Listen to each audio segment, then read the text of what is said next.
Hello, Scorpius Alpha here with another installment of Imperfect Perfection, Chapter 17, 2015. Samson. Well, this fucking sucks. My disability got denied because I ended up going to prison. I missed the appeal window, so I have to apply all over again. I lost my house, and the fee for storage was about 1,000. At least my landlord was gracious enough to get my stuff put in storage instead of throwing it out. I don't have the money to get it out, though. I'm going to see if I can live with my dad or brother. I'd rather live at dad's, though. There's plenty of rooms to choose from. My old room was turned into this mini museum of his time in the band. He tried charging people admission, but that quickly faded since he got pretty much everyone in town to see it. And what's the point of going twice? But it was enough, he said, so I'm going to ask if I can move in. I get in my car, it's the only thing I have left. It was completely paid off, so luckily nobody could take it from me. I'll use it to find a job, but what am I going to do? Other than the military, I don't have any skills. I guess I'm going to have to get an entry level job with some high school kid as my boss. God, that's embarrassing to think about. I fought for my country, and now I'm going to get bossed around by some kid who can't wipe his ass right. At least I'll have a cool mansion to come home to, and Bimbleton to get me what I want. It'll be nice having a piece of that life back. I really missed it, even if Dad isn't as rich as he was. Mom's in Europe, and I don't really feel like bothering her. She can see right through me. She'll know why I'm contacting her now, and I don't want to do that. So I get to Dad's house, and it looks like there's a garage sale going on. Hey, Dad. I see when I see him. I say when I see him. Oh, good, you brought the car, too, he tells me. Well, yeah, you got it for me on my 16th birthday, remember? Yeah, well, I have to sell it. It's on the docket. What's going on? Estate sale. I lost the house. After fees and such, I'm using the money I make from this to put down down payment on a much smaller house, probably a one bedroom. But this is literally all memorabilia. It belongs in a museum, not some person's house. Look, I accepted this fact a long time ago, and now you need to too. The band is dead. It's never coming back. Nobody cares anymore. I have to get a real job. Maybe I can join a cover band or take some gigs somewhere, and if that doesn't work out, maybe I can manage a McJizzles or something.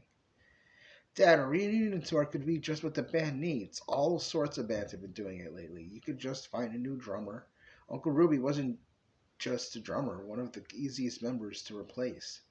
It's not like he wrote anything anyway. You just told him what drum beats you wanted for a song, and he did it. He wasn't all that important. Just drop it. I tried that already, remember? It failed horribly. Besides, I've known Ruby almost all my life. Trying to try to replace him for a second time would just be shitty. Besides, I already told you the band is dead. Uncle Ernie plays bass for a different band, and I haven't practiced my guitar vocals in years. I would sound horrible. I have to get back into it though if I'm going to join another band, if they even want me. Wow, did you just see that? My guitar that I recorded our first album with just sold for 1,500. He sighs. There goes all my hard work being sold to people with disposable income. Where's Bimbleton? Is he working somewhere else now? Oh, that's right. You're in jail. Bimbleton died, son. What? No! I knew you liked him. We all did. He was a great servant and a good listener and had the occasional good advice when I needed it. He was a good man, and I was sad to find him, but he was in his bed, so it was nice and peaceful, I bet. I couldn't help it. I started to cry over a servant. But Dad was right. He was there for all of us when we needed him. He was more than a servant, he was a friend. I never knew my dad's father, so he was like a second grandfather to me. Well, to us. He treated all my siblings the same way, too. He was upset when my parents divorced. He said he liked us all, and that not having half around, of the family around was tragic. I'd tell Raven and Wolfgang, but I doubt they'd remember him. They were so little when my parents split. In fact, they probably barely remember me. I haven't kept in much contact with them. The only reason I stuck with Dad was because I didn't want to leave my friends, and Luxor stayed because he somehow saw Dad as the superior parent. He'd have no idea my mom would make millions off of her books. None of us did. There goes the only gold record I ever got. He sighs again. This is too depressing. Want to come in, get something to eat? Nah, I gotta go see Luxor, see if I can stay with him. Good luck. You know how anal retentive your brother can be. Oh, yeah, that's right. Well, thanks, and good luck with everything. Thanks, I'll send you my new address when I find one. All right, see ya. I get my car and take anything personal out of it. You got like a box or something I can put this stuff in? In the house. I go in the house, find an empty, flat, unused box, assemble it, and put my stuff in it. Thanks again, Dad, I say as I leave and head toward the bus stop. The bus stop. This is my life now, living like a poor person. I never thought my life would end up this way. I get on the bus and get dropped off near Luxor's house. Damn, it was a long ride. I knock on the door and he answers. Hey, bro. Samson, what can I do for you, my brother? Luxor asks. I need a place to stay until I can get on my feet. I owe storage $1,000 and it's only going to increase week by week. I lost my house while I was in jail and Dad sold my car. That is unfortunate. I heard about the estate sale. I was not aware your car was included. He got it for me on my 16th birthday, so technically it was his car. Ah, I see. You are aware my apartment is one bedroom. Yeah, I can sleep on the couch if need be. Fine, but you must follow my rules exactly. You must put everything back exactly where you found it. Anything you use, you must immediately replace. You are to be awake at 6 a.m. every morning and looking for a job. Once you find a job, then you can adjust your habits to accommodate your schedule.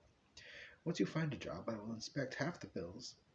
I expect you to pay you for you to pay for your half of the bills, and you must buy your own food and hygiene supplies. You are to be awake no longer than 10 p.m. non-negotiable. I need my 8 hours to properly do my job.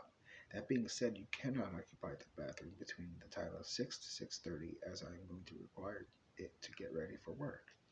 You may use it after I leave, but you must still be awake and productive, even if all that means is you are eating breakfast. I entrust you to start job hunting after I leave. If I come home from lunch and you are asleep on the couch, I will ask you to leave. Wow, Dad is right. You are anal retentive. No, I like order and expect nothing but perfection. Bimbleton understood that. He will be missed. I attended his funeral with Father. Had you not ended up in jail, you would have been able to join us. Yeah, I know, I fucked up. I haven't stopped thinking about that night since it happened. I'm sorry to hear about Katerina. I know she meant a lot to you. Thanks, bro. I go into the house. If you could kindly remove your shoes, please. Here we go. I take off my shoes and put them next to his. I can already tell this isn't going to be fun. I love my brother and all, but he can be such a condescending asshole. Because he's so smart, he never got rid of that superiority complex that I used to have when I was in high school. I thought because I was rich, physically fit, and popular that I was better than everyone else. Obviously, Luxor doesn't care about being rich. He's got smarts. He can do literally anything he wants, and he chose a normal job as a homicide investigator.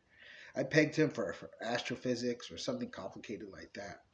He says human behavior intrigues him, and he wants to figure out how people's minds work and what leads them to kill, and blah, blah, blah.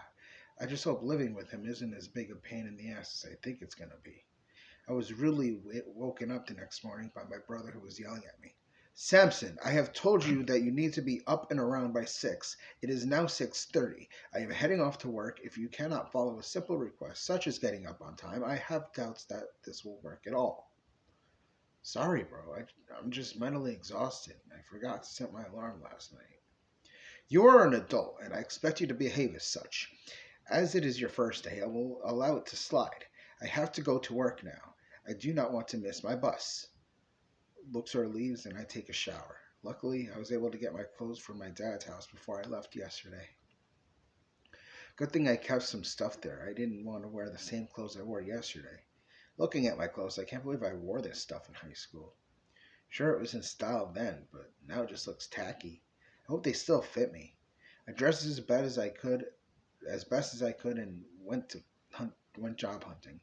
Eventually, Mick Jizzles hired me. I'm working the grill. Great, just great. This isn't how I imagined my 30s going. I was hoping to be a retired football player by now. Life never seems to go the way you expect it to, does it? I made my way back to Luxor's, but the door was still locked. He must be still at work. He didn't give me a key because he doesn't trust that I'm not going to pretend to look for work. Well, at least he doesn't have to worry about that anymore. Thank God I live in a city where there's a tons of jobs available.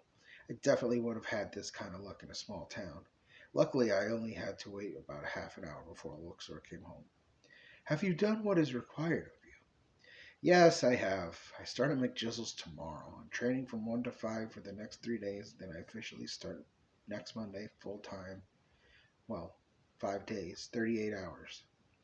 Congratulations. Shall I order a pizza to celebrate? Yeah, sure, bro. How's work? Oh, speaking of which, there is something I must discuss with you. What's that? I will be taking vacation days this week.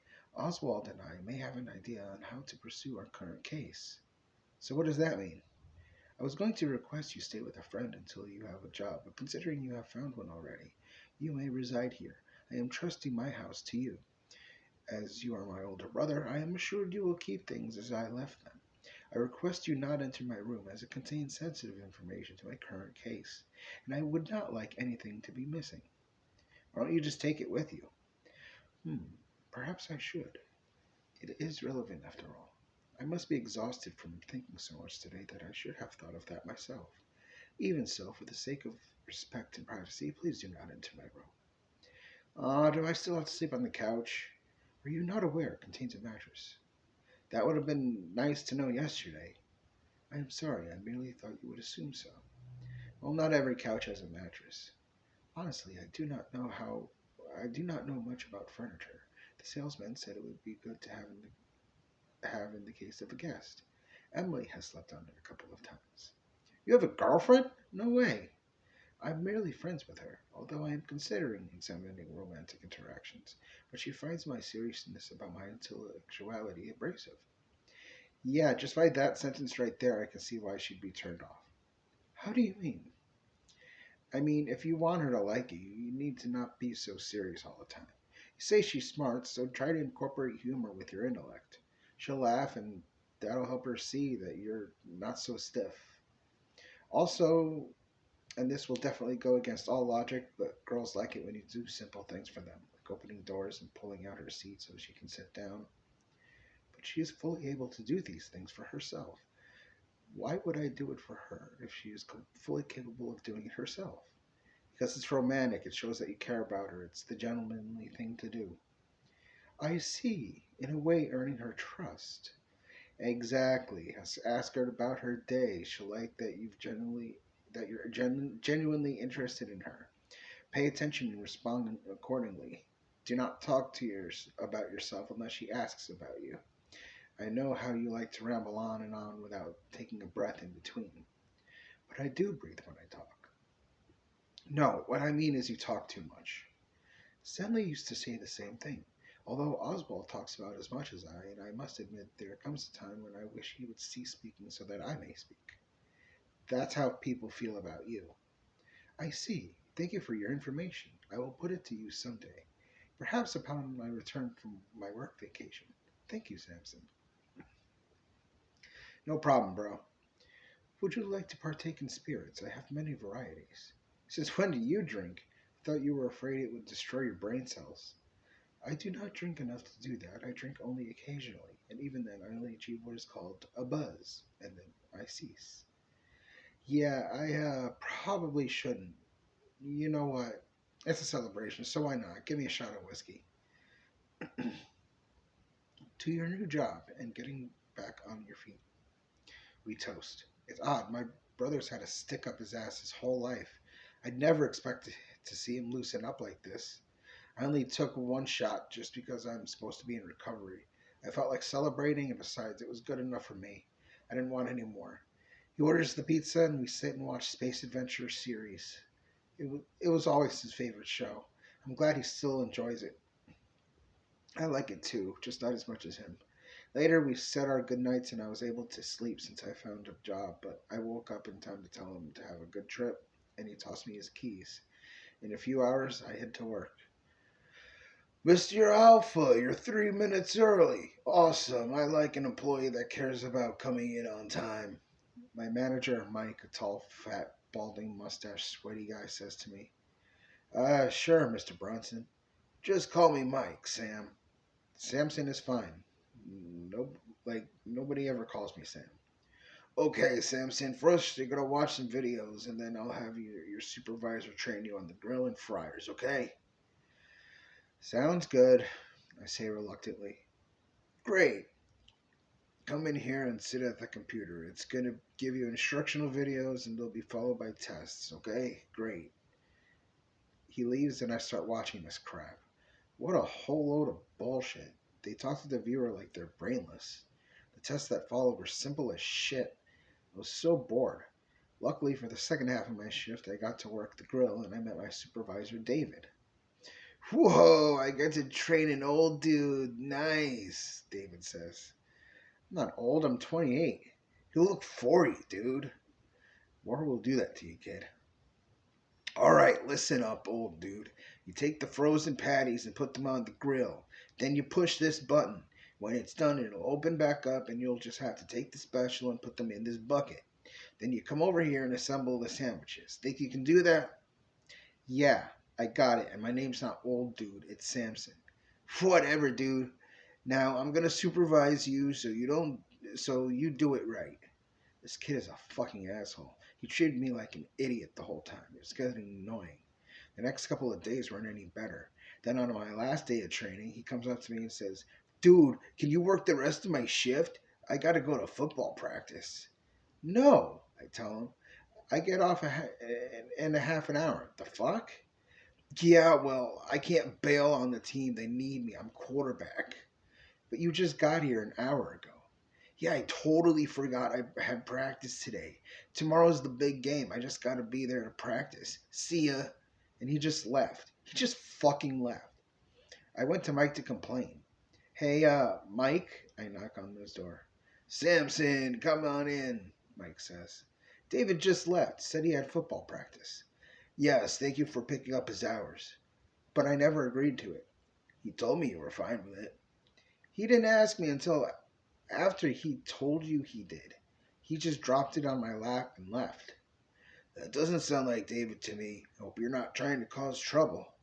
I swear I'm not. That's what happened. He gets off at 8 in case he didn't tell you. I'm not doing it. I leave in 10 minutes. Then I guess you don't need this job. Goodbye. What? No. Then get back to work. Fuck. This is your verbal warning. I don't want to hear that type of language in my restaurant. I'm sorry, Mike. Next violation is a written warning, and then disciplinary action if it continues. And you're supposed to be wearing a beard guard, not just a hairnet. I go back to work and put on the stupid beard guard. Man, this job fucking sucks. I finally finish my shift and head home. I grab my brother's bottle of whiskey and belt it. Luxor. I have left my brother in charge of my home while I am away. I hope my trust has not been misplaced. Oswald and I are on a train heading toward the first possible refueling station for the Heavenly Cruise. Since we plan no rests or searches, we are simply asking questions. Our boss has given us the opportunity to commence our search. We reach our first stop and head towards the police station. May I speak to whoever is in charge? I asked the officer at the front desk. What is this concerning? The officer says, bored. The Heavenly Cruise. The officer sighs and yells, Hey, Cap, got another one here. The captain approaches us. What can I do for you fellas? He asks. We are inquiring about the Heavenly Cruise. Did it stop at this port to refuel? Look, I'm going to tell you, the last guy and every officer your precinct sends here. We're not going to authorize a search. It was done. We did one. Nothing was found. But did it stop here? Yeah, it did. That is all I wanted to know. That's it? Correct. All right, fine. Leave. He turned around, grumbling under his breath. Come, Oswald, let us approach our next stop. We get on a different train and head toward our destination. Okay, so we project that he either stopped at this dock next or this one. Which do you surmise? This one's closer. He may have stopped there, Oswald says as he points at the map. I concur. If we can trace his exact route, we may be able to find the ship. We get off at our next stop and get off. We find the police station and repeat our process. Nope, sorry. No cruise ships matching that description was found ever underwater, but maybe it was docked here. You'll have to go to the pier to find out, the captain tells us. So we headed toward the pier and kept asking around until someone finally knew what we were talking about. Oh, yeah, I remember a whole bunch of people excited to board that thing. I wanted to go too, but I didn't have enough for the tickets. Too rich for my blood, a local wharf straggler tells us. Did anybody depart the ship? Nah, but the pastor was on the top of the decks ushering people in, and there were ticket guys, but nobody else got off. Do you remember anything else? Just that they never came back, which is a bummer because I had actually saved enough for the next year. Thank you, you have been very helpful. We got on yet another train and head toward the next possible port.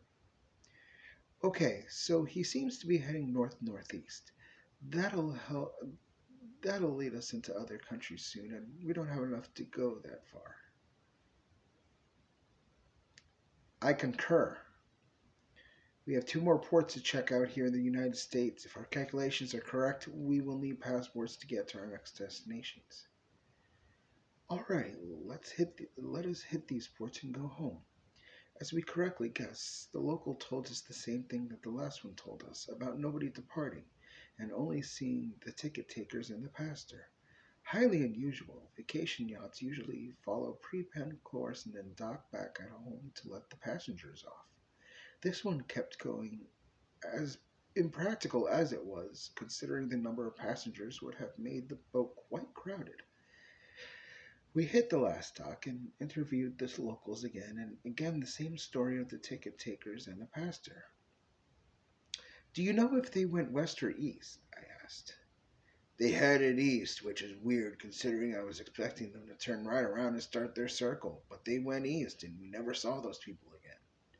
Did your local police department do anything about it? Yeah, they searched for them, but gave up after not having able to find anything. Same as the same as the last few places we visited. Okay, thank you for your help. We reboarded the train heading back. So, seems we're going to need passports if we're going to continue this search, Oswald comments. Unfortunately, this may be beyond our means. This is now an international case. I doubt the feds will allow us to continue once we present our evidence. Then let's not tell Cap. You mean withhold information pertinent to the case? That is illegal and against regulation. He wanted us to solve it, right? Technically, the feds gave up their search years ago. Reports say they visited all of the coastal countries in Europe and Asia and they refused to say anything. Yes, but it is decades later. Perhaps someone that was overlooked knows something. See, that's what I'm thinking too. I know we can solve this thing. Okay, I just do not want to end up in federal prison for going against regulation. All right, fine. We'll tell the captain and he could decide from there. Thank you for understanding. No, I get it. I don't want to go to prison either. I just want us to be the ones to solve this case. So do I. It is quite the conundrum. We eventually make it back to Swampy Fields and head for the station. We head to the captain's office immediately. So, you're back. Make any headway? Our boss asks us. Actually, yes, I tell him. I take out the map with the marked route. So, did you find him or the boat? No, unfortunately not. He seems to have gone into international waters, heading east. Damn, the feds already checked there. Didn't find squat. With your permission, we would like to obtain passports to visit the countries we feel he may have visited. All right, tell you what, take a break from this case for now. We have a car accident for you to investigate. Survey the scene. Tell me what you find. Be careful out there. Be careful out there. The storm's getting nasty. We go to the scene of the accident. Two males, one female. The male driver crashed into a pole, knocking it over and causing and crushing him in the car. All the occupants seemed to be mid-20s, and the smell of alcohol was strong. I smelled the mouth of the driver. He was intoxicated. I followed the marks where he had tried to brake.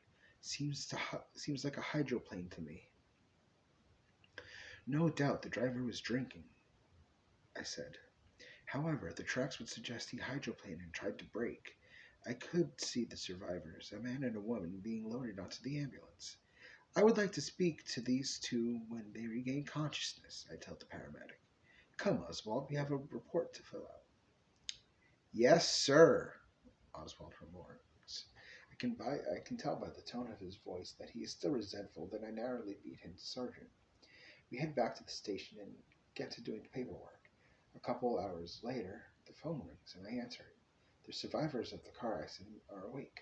We head down to the hospital and ask for their rooms. We head to a Charlie Bateman's room first. Charlie Bateman, I ask him. Yeah, what happened? He asks. Detectives Alpha and Middleton. We are hoping you could tell us you were in a car accident.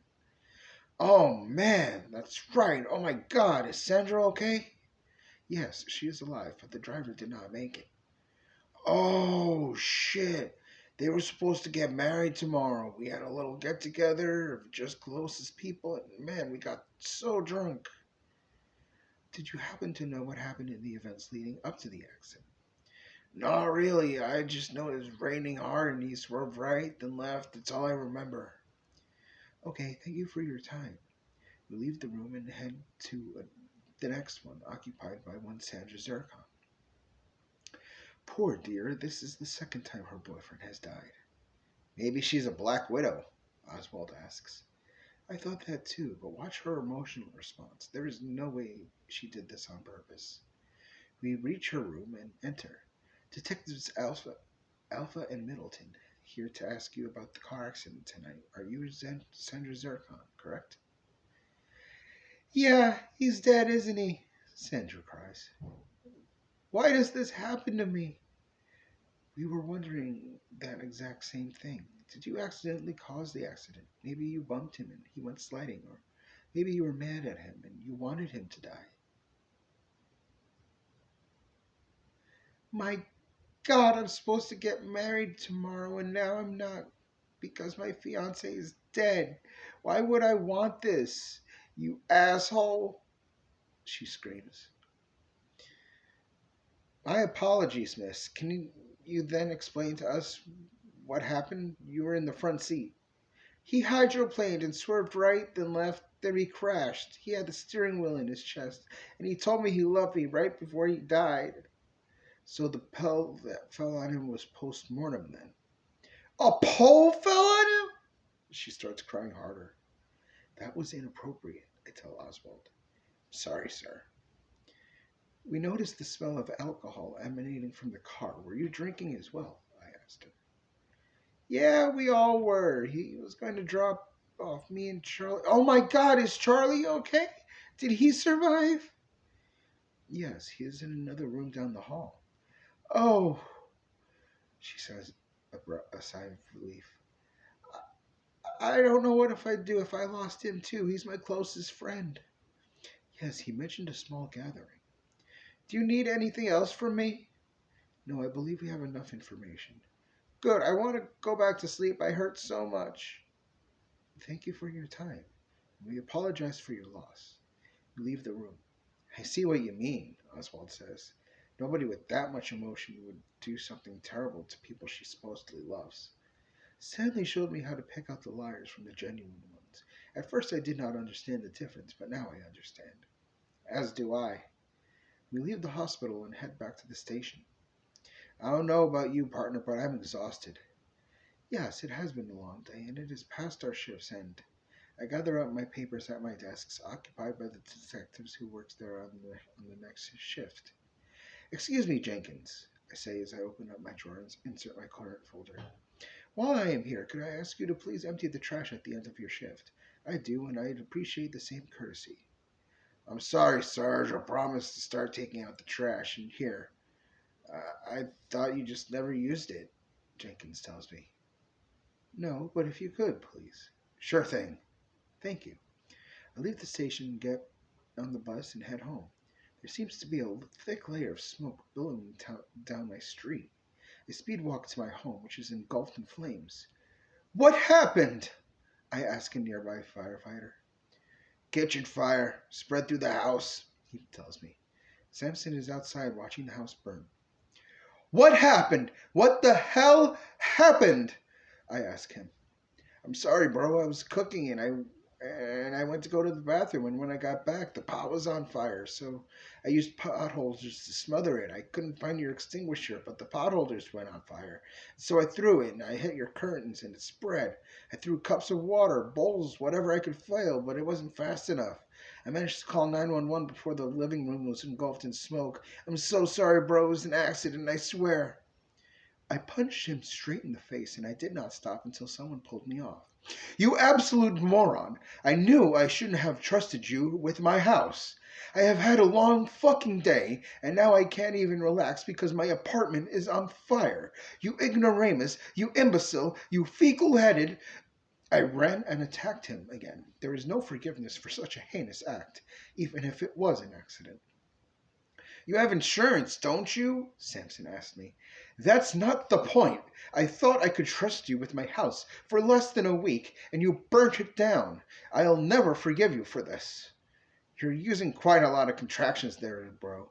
Yeah, 'cause I am fucking pissed. I never thought it possible to reach this level of anger before, as I had never experienced it before. I wanted nothing more than for him to get out of my sight.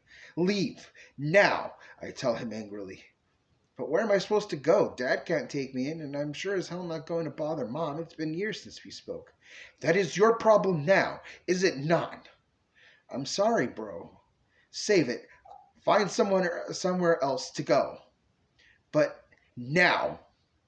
My brother sadly walks away, heading I do not know where, and I do not care. Until my insurance kicks in, I myself must find a place to live. I call Oswald. Oswald! Hey, partner, didn't we just see each other? I require your assistance. Can I spend the night at your domicile? Sure. If you really need to, I'll text you the address. Thank you. I will explain when I get there. The firefighters finished hosing down the house. The rain helped put it out, but the wind kept it alive, so it was a tough battle for them. But they got it. The fire chief approaches me. I'm so sorry, Detective. Your brother's story corroborates what we found. The pot was found next to the drapes, and the stove was burned where the pot was. My brother may be an idiot, but I know he did not do it on purpose. However, that does not excuse the fact that it will be a long time before I forgive him. Do you have any place you can go? Yes, I am spending tonight with my work partner. Come back tomorrow, see if there's anything you can salvage. This isn't the best weather to try. I understand.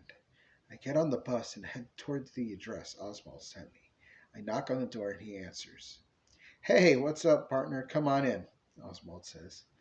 My brother set my house on fire, I tell him. On purpose? No, it was an accident, but I am still not speaking to him for an indeterminate amount of time. It was an accident, though, you said yourself. I trusted him with my apartment, Oswald.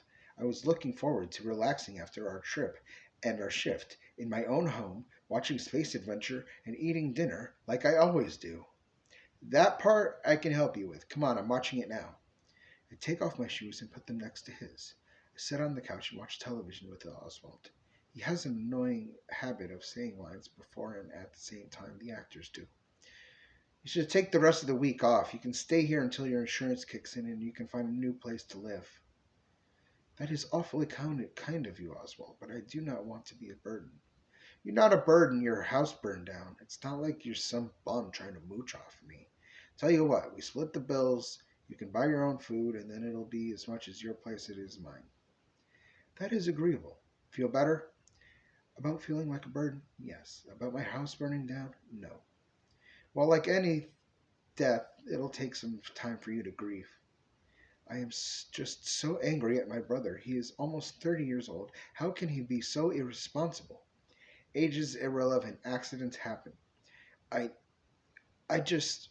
I ran upstairs to his bathroom and started crying. It is not something that happens often. The last time was when my parents divorced. I was but a child then, so of course that was my normal reaction. But this is an object, a house. Why do I feel so connected to it? I was not upset when I moved out of my childhood home, so why am I reacting like this now? It does not make sense to me. I am grateful that Oswald cares to allow me to share his dwelling with him. He was a good choice for a partner.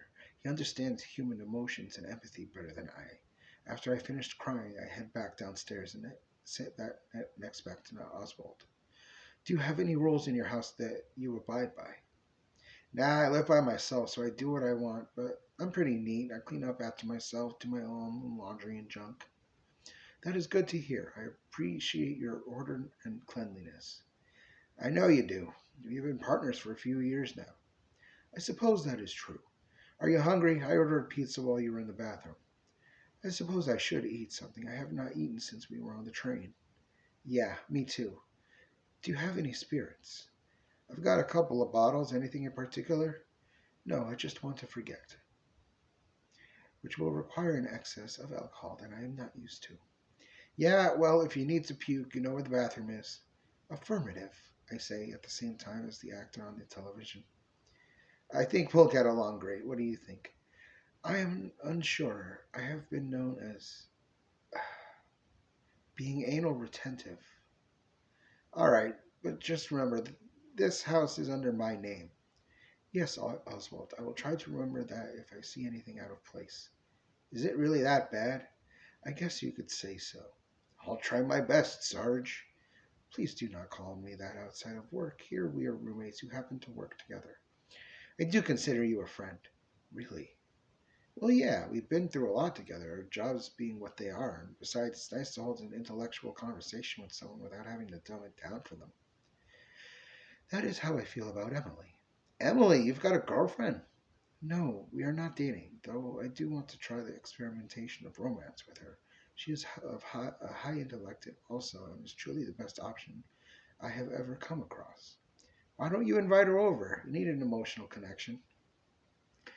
What are you talking about? I know you were crying upstairs. I saw it in your eyes. Women are naturally emotional creatures. If you tell her what happened today and you start to break down, she will comfort you.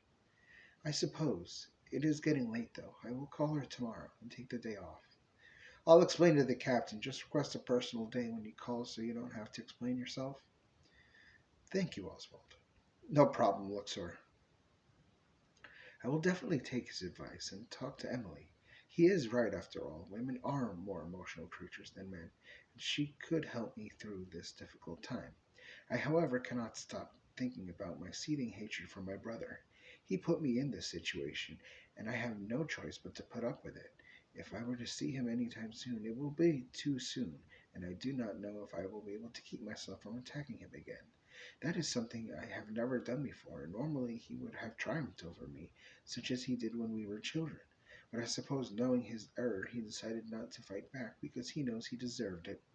Hopefully something survived the fire, even if it is just a trinket. And that concludes this chapter. If you like the story so far, please subscribe.